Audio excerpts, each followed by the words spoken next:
చలో చలో చలో చలో రే అన్నా చలో రే అన్నా ఒక్కడే వీరుడై కదిలను జగనన్నా తన ధైర్యం మనమన్నా.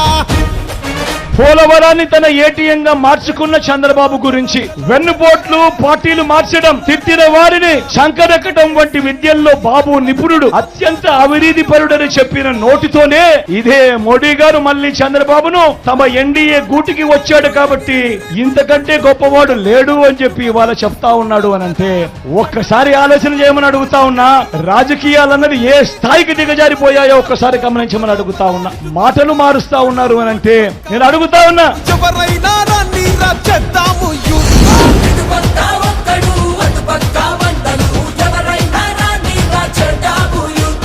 రాష్ట్ర ప్రజలకు వీరి హామీ ఏమిటి అని అడుగుతా ఉన్నాను. ప్రత్యేక హోదా ఇస్తామని జట్టు కట్టారా అని అడుగుతా ఉన్నాను. పోనీ స్టీల్ ప్లాంట్ ప్రైవేట్ పరం చేయము అని జట్టు కట్టారా అని అడుగుతా ఉన్నాను. 5 సంవత్సరాలుగా స్టీల్ ప్లాంట్ ప్రైవేటీకరణ జరగలేదు అని అంటే దానికి కారణం దానికి జగన్ అనే ముఖ్యమంత్రి ఒప్పుకోలేదు కాబట్టి అది జరగలేదు అన్నది ప్రతి ఒక్కరూ కూడా ఆలోచన చేయమని కోరుతా ఉన్నారు.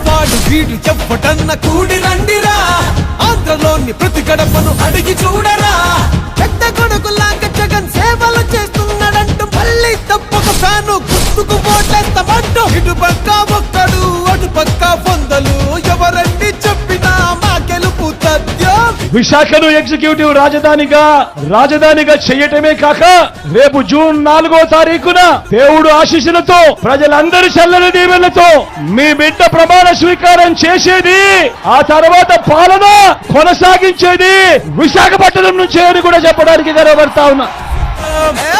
మడత పెట్టినాము చూసుకోండిరా, ప్రజల పరిపాలనకు గుర్తే ఇదిరా.